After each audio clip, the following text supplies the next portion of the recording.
Sang Maha Hidup tidak akan pernah bisa kita bohongi dengan sikap-sikap kita, dengan ucapan-ucapan kita tersebut.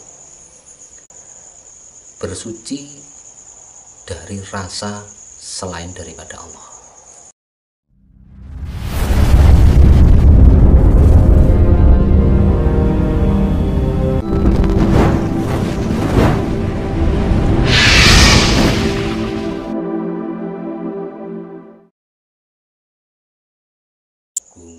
Dumadi rahayu rahayu rahayu samyo rahayu merdika sagung dumadi.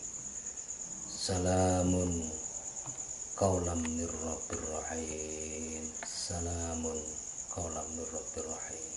Salamun qaulam mir rabbir rahim.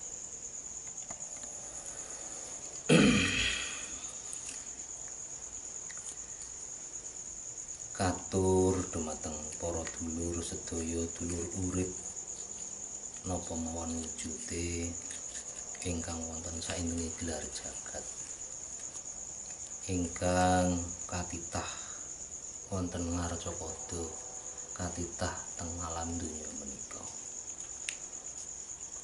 Sekedhik nerusaken punapa ingkang sampun dados wicantenan, ingkang sampun dados bahasan kala winginane, nerusaken babagan sesuci ingkang sampun dalem aturaken ingkang sepindahan menika. Kala mben dalem atur bilih kita bareng-bareng sinau babagan sesuci utawi ingkang tiyang kathah mastani toharoh. Toharoh teng mriki utawi sesuci mriki babagan rohani. Sejatosipun sampun terwelo, sampun jelas ing dalam lelaku rohani tata caranipun sesuci. Ranten sejatosipun sesuci menika enten patang perkawis. Jadi di dalam sesuci atau toharoh itu ada 4 perkara. Pertama, sesuci atau toharoh dari najis atau kotoran yang menempel pada jasad.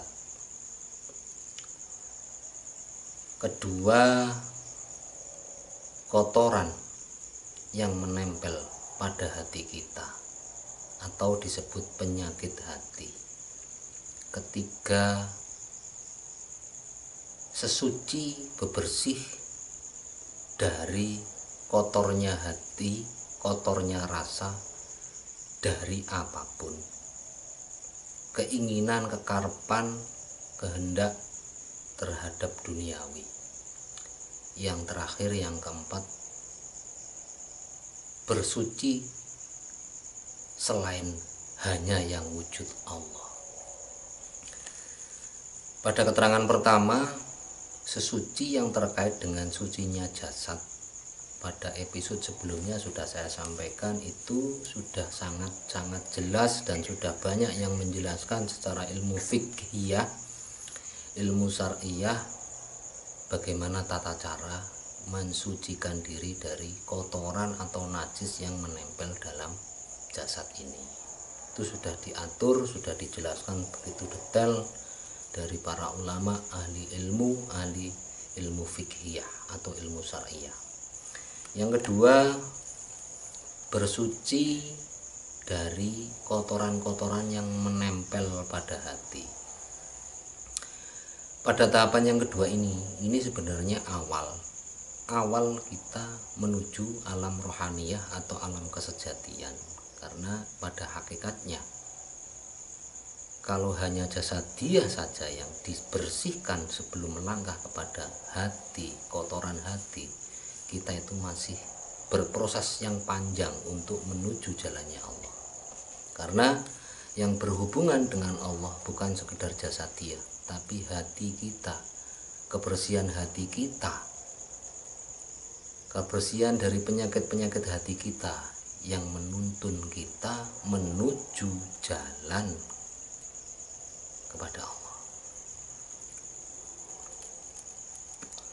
Secara umum di dalam ilmu-ilmu tasawuf itu sudah banyak dijelaskan dari alim-alim, ulama, dari kitab-kitab yang menjelaskan tentang ilmu hati, ilmu tasawuf itu sudah banyak dijelaskan.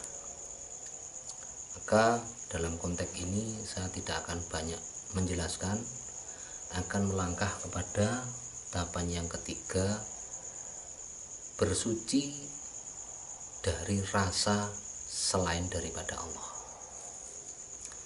Kita percaya dalam kehidupan setiap harinya, setiap saatnya, rasa kita itu beraneka ragam.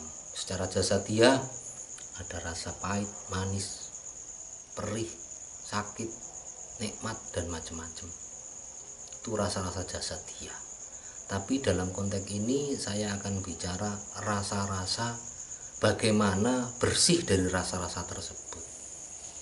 Artinya kita dituntut belajar mengosongkan rasa kita.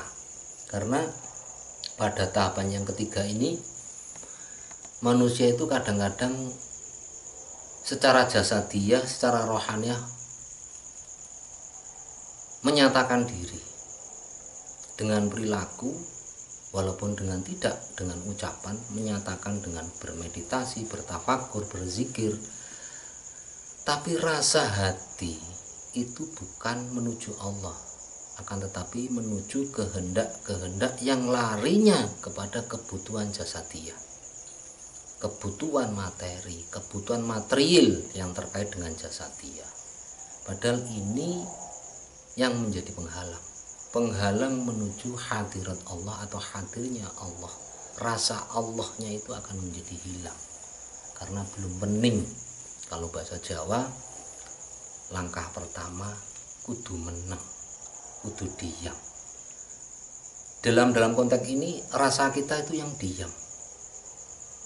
Di saat kita belajar mendekatkan diri dengan tafakur, dengan meditasi, atau dengan berzikir, atau dengan jalan-jalan yang lain, itu seringkali kita itu tidak sadar. Akal nafsu kita itu menuntun diri kita, mengajak diri kita menuju urusan duniawi, urusan ragawi. Tapi kita tidak sadari, karena itu urusan halusnya rasa. Padahal kita percaya bahwasanya semuanya yang terjadi ini akan ditolong, akan dipermudah, akan diberikan jalan oleh Allah. Tapi kita tidak percaya dengan rasa itu sendiri. Artinya tidak percaya bagaimana? Dalam sikap kita bertafakur, dalam sikap kita bersemedi, dalam sikap kita berzikir, dengan ucapan kita berzikir, dengan ucapan hati kita menyebut Allah. Dalam sikap rasa kita tidak kepada Allah, tapi kepada niat-niat hajat-hajat kehidupan yang terkait kebutuhan jasadiah. Ini yang menjadi penghalang kita tanpa kita sadari. Ini menjadi hijab atau penghalang sebagai dinding-dinding yang menghalangi diri kita dengan Allah. Terus bagaimana? Bagaimana akan terwujud hajat-hajat tersebut?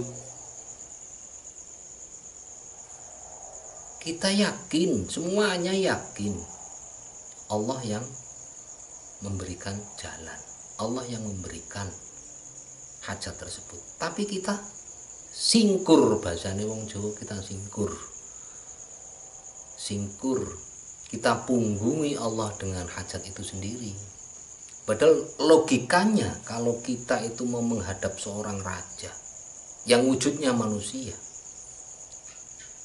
sangatlah tidak pantas, sangatlah tidak etis manakala kita itu menghadap raja tapi dengan posisi kita punggungi atau kita singkur. Kalau bahasa Jawa, kita singkur. Dalam artian yang lebih jelas,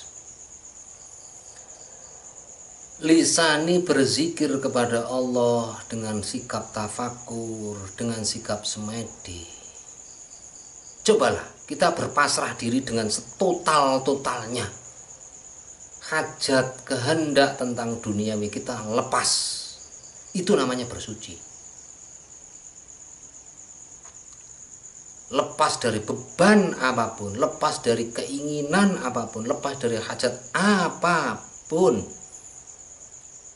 di situ akan ada kejernihan. Dari ketenangan tersebut muncul kejernihan. Kalau bahasa Jawa, sakjroning tenang ono wening, sakjroning enang ono ening.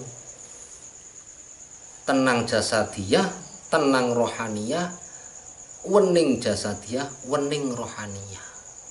Di saat jernih itu pancaran-pancaran cahaya, pancaran-pancaran nur, pancaran-pancaran pertolongan Allah itu sebenarnya ada dan datang kepada kita. Tapi untuk mengambil sikap kita tenang, mengambil sikap kita itu jernih, bening, itu tidak semudah seperti yang kita ucapkan. Butuh latihan, butuh keseriusan, butuh kefokusan. Makanya dalam dunia rohaniyah, seorang pelaku spiritual, pelaku yang menyatakan diri sudah berusaha untuk mendekatkan diri kepada Allah, ini hal yang sangat-sangat penting dan sangat-sangat pondasial. Di saat jernih itu, pantulan-pantulan cahaya-cahaya ilahi, cahaya-cahaya dari Allah itu akan menunjukkan, akan menuntun diri kita. Bukan kita yang menuntut Allah dengan kita berzikir, bertafakur, bersemedi, tapi dengan kita membawa hajat kita. Padahal urusan zahiriyah, jasadiyah itu urusan kekotoran duniawi.